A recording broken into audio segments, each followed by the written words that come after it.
감사합니다. 다시 한번 복사하십시다. 제가 9시 반에 카페에 내려가니까 민경훈 집사님과 배희순 집사님만 있었거든요. 그래서 좀 조마조마했습니다. 연습이 안 됐나고. 그런 나름대로 성심성의껏 연습해주고 또 준비해준 것을 감사합니다. 다시 한번 박수요.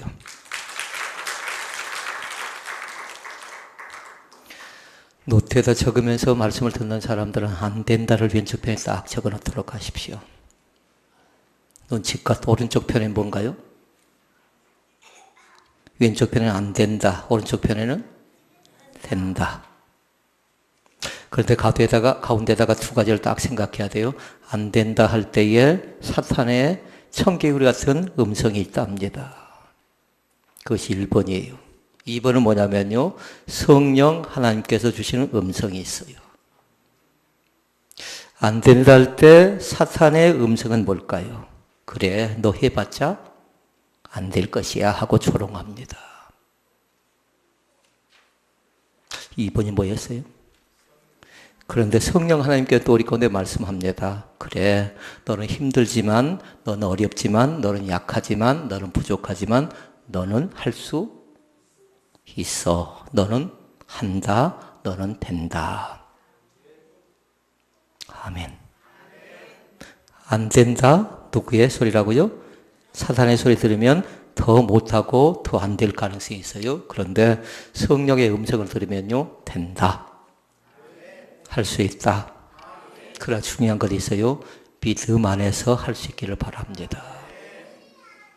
믿음 안에서요. 그러니까 다른 재주 아니고 다른 방법 아니고 다른 기교 아니고 다른 힘이 아니라고요. 믿음 안에서 할 수 있기를 바랍니다. 그러려면 준비를 잘 해야 돼요. 이 시간도 마찬가지로 준비가 된 사람이 있고 준비가 안 된 사람이 있어요. 그러나 지금 준비를 딱 하라고요. 멘탈, 마음의 준비가 굉장히 중요합니다. 야구 선수들 해설할 때 잘 보십시오. 축구 선수가 해설할 때 보니까 늘 하는 얘기가 뭐냐면 멘탈, 마음, 정신의 준비가 된 사람과 안 된 사람을 얘기하더라고요. 그런데 우리 믿음의 사람들 준비는 뭐냐면요. 세 가지로 준비한답니다. 뭘로 준비할 거 첫 번째? 아멘을 준비한답니다. 그래도 아멘을 안 하시네요. 뭘로 준비한다고요? 아멘을 준비한답니다. 두 번째는 또 뭘로 준비할까요? 이미 우리 공부 다 했는데 은혜 받을 준비를 한답니다. 은혜 받을 준비. 세 번째는 또 뭘 할까요? 준비. 은혜 받았으면 순종해야 되지 않나요? 그러니까 은혜 받은 사람과 은혜 받지 못한 사람이 다른 점이 한 가지 있어요. 은혜 받지 못하면 절대로 뭐냐면요. 순종하지 않는답니다. 은혜 받으면요. 아, 내가 순종해야지. 그러니까 은혜 받기 전에 뭐냐면 바로 너 때문이야. 너가 문제다 그러는데 은혜 받고 나지요. 그런데 너가 아니라 바로 너 때문이 아니라 바로 나 때문이다. 이렇게 생각한답니다. 그런 문제에 대한 해결과 실마리를 찾아낼 수가 있어요. 바로 너 하다 보면요. 정죄의식이 있는데요. 나 하는 가운데는 뭐가 있냐면요. 회개하는 마음이 생겨난답니다. 그러니까 그 마음은 귀한 마음이에요. 이 시간도 마찬가지로 하나님께서 우리 가운데 너가 아니라 나에 대한 나를 진단하는 나를 살펴나가는 귀한 은혜가 우리 가운데 넘쳐날 수 있기를 주의 이름으로 축원을 드립니다. 어제 아산병원 가서 서미순 사모님을 신방을 했습니다. 안타까웠어요. 조직검사했는데 지금까지 우리는 육종암이라고 기도했잖아요. 그런데 조직검사해 보니까 육종암이 아니라는 겁니다. 수술 다 했거든요. 가족들이 또 초조합니다. 그런데 지금 뭐라고 했냐면요. 이제는 정밀검사 들어갔어요. 찾아내겠다라는 겁니다. 근데 폐에 뭔가 보였어요. 그러니까 이 병은 처음부터 선암이라든가 육종암이 아니라 폐암이었다라는 겁니다. 아직 결론은 나지 않았어요. 그런데 정밀 검사가 정확하게 나오고 나면 폐암 쪽으로 잡고 진행하지 않겠는가라는 거예요. 우리는 지금 뭘로 기도했어요? 저는 육종암을 처음 들었거든요. 그래서 국어사전을 찾아보고요. 다음에 인터넷을 뒤져보면서 육종암이 대체 무엇인가, 육종암이 찾아올 때 그 아픔은 뭐고 어떻게 치료받고 어떤 음식이 좋은가 쭉 봤는데 이제 육종암이 아니고 폐 쪽이래요. 저는 그 의사쌤을 탓하는 것 아닙니다. 저는 그 기계를 탓하는 것 아닙니다. 뭐냐면요, 사람이 하는 일은 항상 부족하고 모자라게 되어졌습니다. 사람이 하는 일은. 그래서 세 가지 말씀을 봤어요. 3-2를 기억하시라고. 3-2. 2자로 시작하는 것. 여러분도 혹시 생각날지 모르겠어요. 만약에 생각이 잘 나지 않으면 적어놔야 돼요. 첫 번째 이는 뭐냐면요, 이 또한 선포하시라고요. 뭐라고요? 이 또한 지나가리라. 그러니까 그 첫 번째 것이 뭘로 시작한가요? 이로 시작해요. 다시 크게 선포하십시다. 이 또한 지나가리라. 지금 아시안 게임이 한참 열리고 있죠. 그런데 축구 경기를 보니까 반드시 전반전이 끝나고 나면 중간에 쉬는 시간이 있습니다. 중간에 쉬는 시간이 있다고요. 그러고 나서 또 뭐 한가요? 후반전을 전개합니다. 그래서 축구 경기를 예를 들어서요. 사모님은 지금 현재 전반전 끝나고 나서 잠시 쉼을 통해서 후반전을 싸울 준비를 여기서 강력하게 세워야 된다라고. 그러니까 2로 시작해야 돼요. 그럼 그거 뭘까요?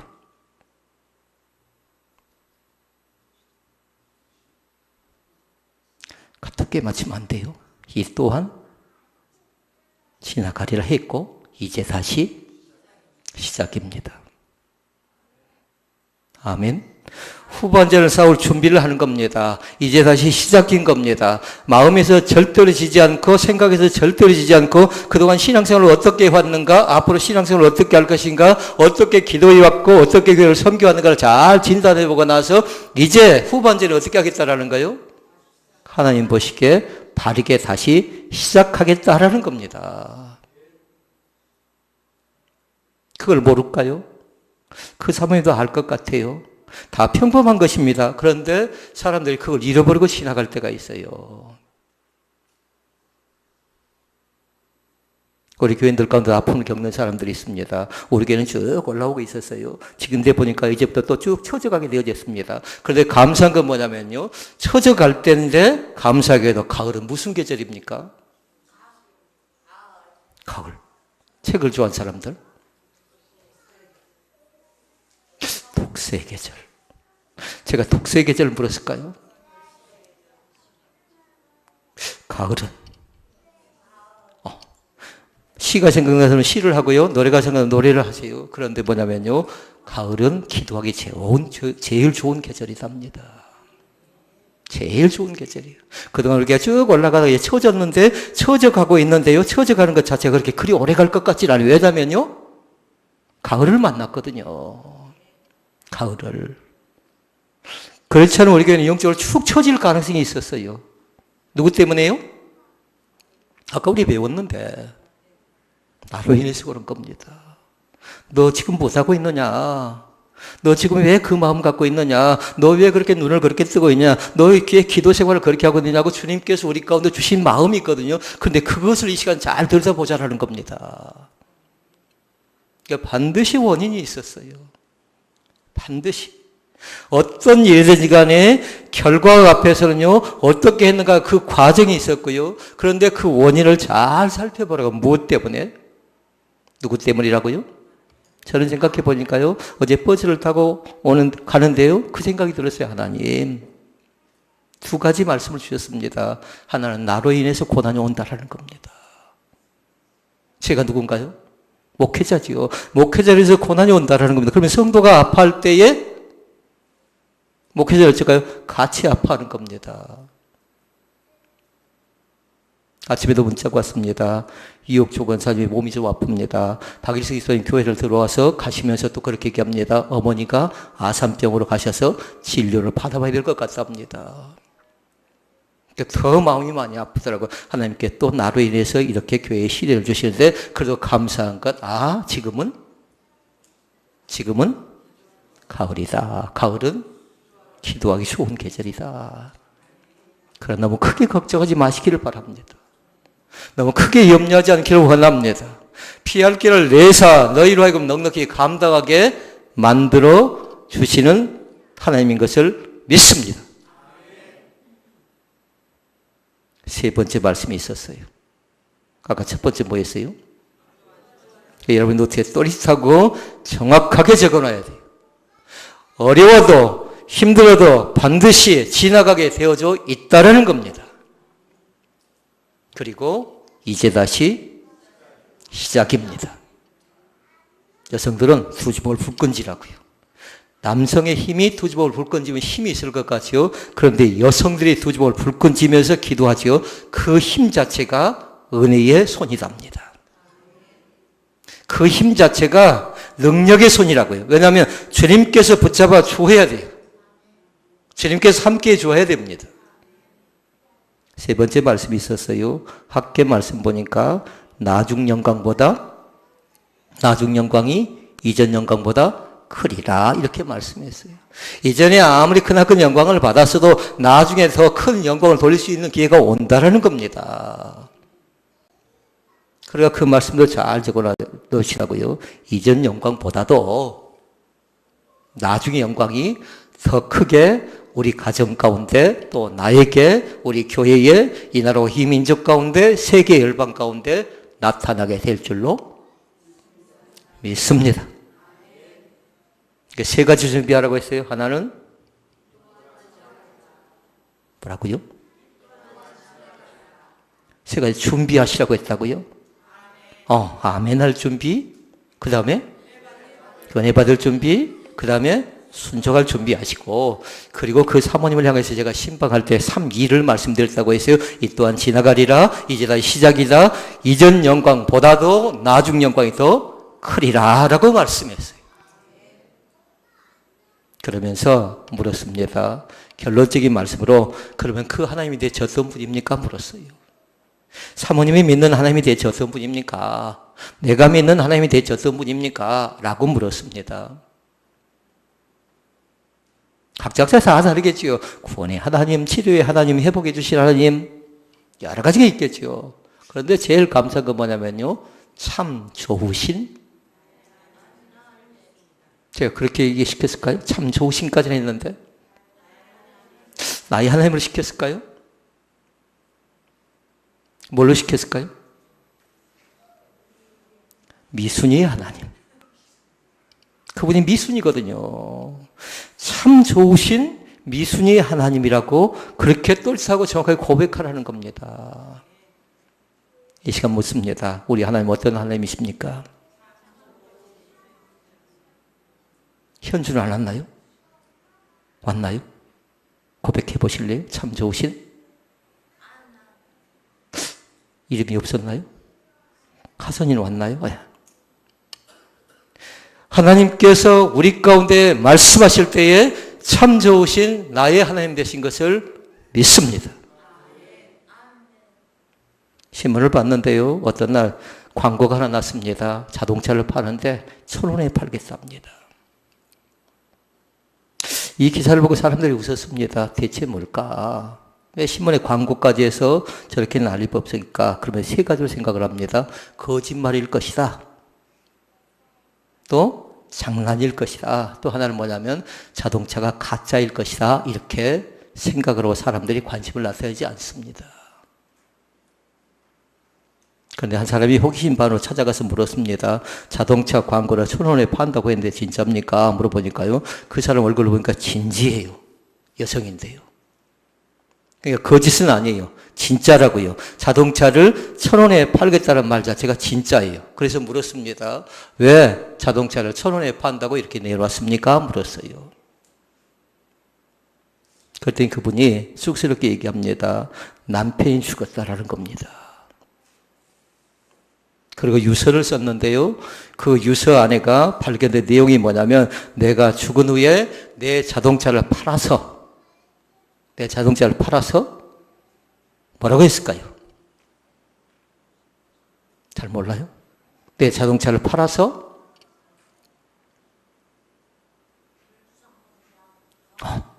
내 자동차를 팔아서 내 애인에게 줄 것하고 유서가 발견됐어요. 그러니까 이 여성은 깜짝 놀란 겁니다. 자기가 부인인데 갑작스럽게 보니까 뭔 유서가 발견됐는데 엉뚱한 여성이 등장하고 애인이 등장한 겁니다. 그러니까 황당한 겁니다. 그러니까 여기서 잘 찾아내야 돼요. 죽은 이 남편에게 없는 것이 있고 살아있는 이 아내에게 있는 것이 있어요. 죽은 이 남편에게 없는 것이 뭘까요? 죽은 이 남편에게. 살아있는 이 여성에게 있는 것이 뭘까요? 살아있는 이 여성. 무슨 감일까요? 감이 전혀 알아요? 배신감. 그럴 수가 있어. 배신감이라고요. 이 남성에 뭐가 없습니까? 이 남성에게 죄의식이 없는 겁니다. 죄의식이. 제가 그 내용을 설명하려고 하는 게 아니고 우리에게도 혹이라도 배신감 갖고 살지 마시고 뭘 갖고 살라고요? 늘 하나님께서 우리 가운데 주신 가장 크고 고귀한 선물이 있는데 그것이 뭘까요? 땡땡땡이 나왔어요. 그것이 뭐라고요? 그것이 뭐라고요? 죄의식이라고요. 너 그렇게 믿으면 안 돼. 너 그렇게 살면 안 돼. 너 그렇게 눈초리하면 안 돼. 너 그런 마음 가지면 안 돼. 안 돼, 안 돼 하는 거 있지요. 나는 그렇게 살아도 별 문제가 없었어요. 그런데 뭐냐면요. 하나님께서 그 정죄 의식을 줍니다. 그것이 뭐냐면요. 죄에 대한 의식이에요. 근데 여러분 감각이 없으면 안 돼요. 감각이 없으면 심각한 겁니다. 어떤 선생님이 학생들에게 얘기합니다. 두 가지 것을 얘기해요. 알고 짓는 죄와 모르고 짓는 죄. 알고 짓는 죄 자체가 무서운 것인가? 모르고 짓는 죄가 무서운 것인가? 이 두 가지를 물었습니다. 알고 죄를 지은 사람. 그리고 모르고 지은 죄를 지은 사람. 어떤 것이 더 무서운 죄인가 물었습니다. 답은 뭘까요? 알고 짓는 죄, 하나는 모르고 짓는 죄. 답이 뭘까요? 그러면 단답형으로 갈까요? 1번 알고 짓는 죄, 2번 모르고 짓는 죄. 1번 손 들어보세요. 눈치 볼 것도 3번은 없어요. 2번 손 들어보세요. 3번 없다고 해서 세 번째는 뭐예요? 근데 그 선생님이 얘기합니다. 알고 짓는 죄는 뭐냐면요. 다른 사람이 지적을 받아서 고쳐나가면 되지만 그러나 모르고 짓는 죄는 그의 죄인 줄 모르니까 무의식적으로 계속의 죄를 짓는다라는 겁니다. 그러니까 뭐가 무서운 거예요? 모르고 짓는 죄가 훨씬 더 무서운 겁니다.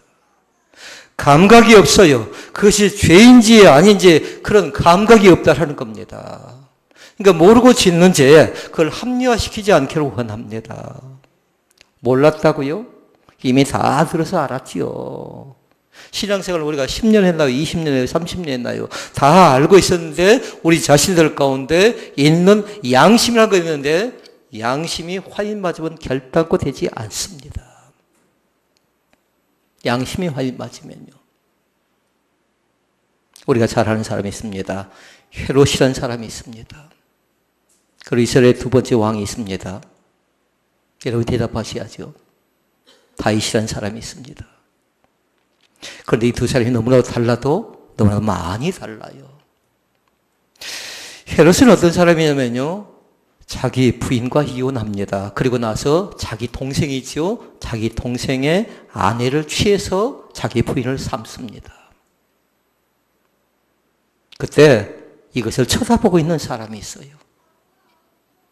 누굴까요? 세례요한이 쳐다보고 있습니다. 세례요한이. 그러니까 헤롯에게 얘기합니다. 당신은 죄를 지은 사람이다. 당신은 그렇게 살아서는 안 될 사람이다. 그런데 결과는 어떻게 되냐면요. 세례요한을 모함해서 세례요한의 목을 잘라 죽인 사람이 누구냐면요. 헤롯이라는 사람이에요. 그러면 헤롯에게 뭐가 없어요?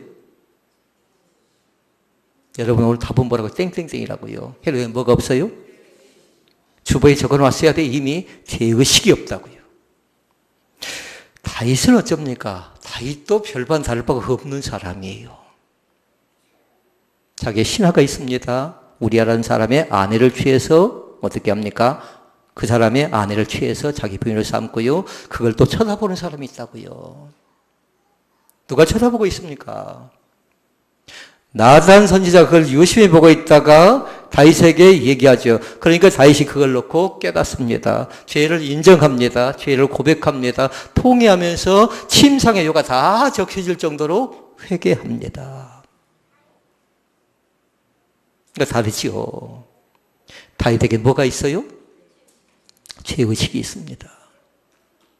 그런데 헤롯에겐 죄의식이 전혀 없습니다. 혹시 지금 이 시간에도 하나님께 나에게 주신 가장 귀하고 고귀한 선물이 있는데 그 죄의식이 있는 사람이 있고 죄의식이 없는 사람이 있거든요. 죄를 짓고도 죄를 짓지 않는 것처럼 뻔히 갖고 있다고요.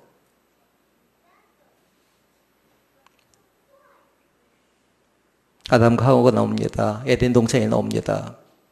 그런데 에덴 동산에서 선악과 열매를 따먹습니다. 그걸 찾아온 것이 있습니다. 두려워서, 벗어서, 부끄러워서, 수치심 때문에, 두려움 때문에 숨습니다. 그리고 어떻게 합니까? 그 다음에 나타나는 것이에요. 그 다음에 나타나는 건 다른 것 아니라 핑계대기 시작합니다. 합리화하기 시작합니다. 이것이 누구의 모습일까요? 이것이 혹시 나의 모습은 아닌가요? 죄를 변명하고 죄를 합리화시켜버리고 나를 좀 알아주라고 구실을 갖다 둘러붙이는 그런 어리석은 신앙생활을 하고 있는 그런 삶은 아닌지 이 시간 냉정하게 한번 분석해 볼 수 있기를 바랍니다. 하나님은 죄의식을 우리 가운데 주셨습니다. 그건 죄다. 그렇게 말하는 건 죄다. 그렇게 생각한 건 죄다. 그렇게 하는 것 자체 너 그래서는 안 돼. 너 그렇게 앉아서는 안 돼. 너 그렇게 말씀 들어서는 안 돼. 너 그렇게 주의를 성수 안 해서 안 돼. 라는 그 정죄의식을 줄 때에 우리의 마음속에 죄의식이 회복될 수 있기를 바랍니다. 그러면 그때부터 뭐냐면요. 그때부터 은혜를 받는답니다. 오늘 본문 말씀 잘 보도록 하세요. 본문 말씀도. 그들 자신들이 어떻게 합니까? 9절 말씀에 보니까 말씀을 듣습니다. 그리고 나서 나타난 반응이 한 가지 있어요. 9절 말씀. 말씀을 들었어요. 이 시간에 말씀을 들었습니다. 그럼 뭘 느껴야 돼요? 양심의 가책을 그들이 어떻게 합니까? 양심의 가책을 받았다라는 겁니다. 양심의 가책을 느꼈다라는 겁니다. 돌로 쳐 죽일 뻔하고 그리고 모세의 율법에 이렇게 기록되어졌는데 법을 갖다 대고 나름대로 이렇게 해야 된다고 그들이 암시하면서 몰아가고 있는 거죠. 그러니까 지금의 신앙으로 뭐냐면 자기의 잣대를 가지고 와서 교회를 이렇게 해나가야 된다는 거예요. 교회는 이래야 된다는 겁니다. 그러면요 교회는 어디로 가냐면요 교회는 3000%까지 빠질 가능성이 상당히 많아요. 그럼 하나님이 기뻐하지 않습니다. 교회는 뭐냐면요. 공동체가 같이 공동체에 주신 마음이 있어요. 근데 그 마음 자체는 뭐냐면요. 우리에게 주신 마음 자체가 요한복음 14장 27절로 줘요. 무엇일까요? 평안함으로 주십니다. 어떤 사람의 이기심이라든가 욕망이라든가 거신이라든가 외식으로 주는 것 아니라 평강으로 우리 가운데 주신다는 사실을 믿을 수 있기를 바랍니다. 그러니까 제일 먼저 해야 될 건 뭐냐면 죄의식을 가져야 되는 겁니다. 돌로 쳐 죽이려고 발버둥 치고 있는 사람들 있죠. 그 사람들이 제일 먼저 느낀 건 뭐예요? 죄의식을 먼저 느낀 겁니다. 이 시간도 마찬가지 우리 사랑하는 성도들이 그 죄의식을 느낄 수 있기를 바랍니다. 그러니까 그 소리는 무슨 소리일까요? 양심의 소리예요. 양심의 소리. 그런데 이 양심의 소리는 다른 것 아니라 금방 말씀한 대로 죄의식의 소리고요. 두 번째는 뭐냐면 경고의 소리예요. 너 그 돌을 들고서 다른 사람 치면 안 된다는 겁니다. 너 말로 다른 사람에 상처 줘서는 안 된다는 겁니다. 너 머리 써서 머리 잔게 부려서 다른 사람을 함정고대에 빠뜨려서 안 된다는 겁니다.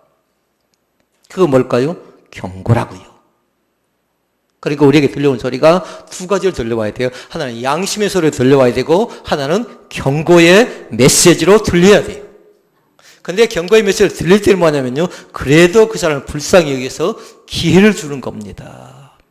기회를 주는 거라고요. 그런데 중요한 건 뭐냐면요. 기회 주실 때는 여러분 머뭇거리지 마시라고요.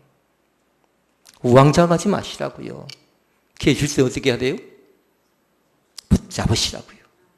그래 제가 새벽에 그렇게 말씀드리고 오후 예배 때 그렇게 말씀드린 적이 있어요. 따르릉 따르릉 비껴나세요. 김씨들 고참 노래해 볼래요? 노래로 하면 할 수 있겠죠? 우물우물 하다가는 큰일을 합니다. 우물쩍 나름대로 이렇게 저렇게 해보려고 하다가 큰일 난다고요. 그러니까 기회가 주어지면 딱 붙잡으라고요. 하나님은 회개할 기회입니다. 내가 다시 한번 주님께 가까이 갈 기회입니다. 내가 주님을 만날 수 있는 좋은 기회입니다. 생각되면 주님을 조금 더 가깝게 섬길 수 있기를 바랍니다. 그리고 이 시간도 마찬가지 말씀을 들을 수 있고 말씀이 들려질 수 있기를 바랍니다. 그것이 무슨 소리라고요? 양심의 소리고 그것이 무슨 소리라고요? 경고의 소리. 들려져야 돼요. 양심이 화인 맞고 양심이 상해버리고 양심이 거짓되고 부패하죠. 그러면 들려지지 않습니다. 그런데 들려지면 어떻게 하라고요? 붙잡으시라고요. 붙잡으시라고요. 그런데 감사하게도요. 하나님은 아무리 크고 아무리 잘못된 범죄를 했을지라도 주님께서 뭐라고 하냐면요. 너는 내 아들이다 라고 기쁘게 맞아주십니다. 기쁘게 맞아주신다고요. 은행에서 근무한 사람이 있었습니다. 40년 동안 은행에 근무합니다. 그런데 그 사람이 40년 동안 지능적인 범죄를 저지릅니다. 수많은 돈을 빼돌렸어요. 그런데 이 마음속에 뭐가 있냐면요. 돈을 빼돌리고 나서 40년 동안 하루도 빠짐없이 찾아온 것이 세 가지가 있었는데요. 그 죄 때문에 계속 압박을 겪습니다. 그리고 고통을 겪습니다. 사람들의 얼굴을 제대로 보지를 못합니다. 그런데 40년을 다 마쳤어요. 지능적으로 범죄해서 돈을 수억을 빼돌리고 나서 들키지 않고 40년을 다 마쳤는데 그 자신이 뭐냐면요. 압박도 당하고 고통도 당하고 얼굴을 다른 사람 얼굴을 제대로 보지 못한 사람이 어느 날 갑자기 자수를 합니다. 내가 이런 사람이라고. 그래서 이 사람이 구속이 됩니다. 그리고 재판장 앞에 딱 섰는데요. 그 자신이 고백합니다. 내가 어떤 사람인 줄 압니까? 나는 이미 40년 동안에 이렇게 나름대로의 고등사기꾼으로 죄를 철저하게 저지른 사람인데 내가 당했던 아픔은 이루 말할 수가 없습니다. 재판장이 하는 소리입니다. 양심의 가책을 받아서 누군가 뭔가 얘기하면 꼭 내 얘기하는 것 같고 또 뭔가 사람들 얼굴을 보면 그 사람들이 꼭 나에게 너가 바로 범죄한 사람, 너가 죄를 지은 사람하고 손가락질할 것 같아서 사람 만나는 것도 두려운 사람이었습니다. 라고 재판장에서 눈물을 흘리면서 뚝뚝 고백합니다. 그동안 자기에게 주어졌던 중압감을 다 설명을 해요. 그랬더니 재판장이 그 얘기를 다 듣고 나서 당신에게 이제 판결을 내리겠습니다 했어요. 40년 동안 들키지 않고 살았거든요. 그런데 재판장이 구속돼서 재판장을 받고 있는 이 사람에게 선고하기를 뭐라고 선고하냐면요. 당신은 오늘부터 무죄입니다. 40년 동안 범죄하지 않았다고요?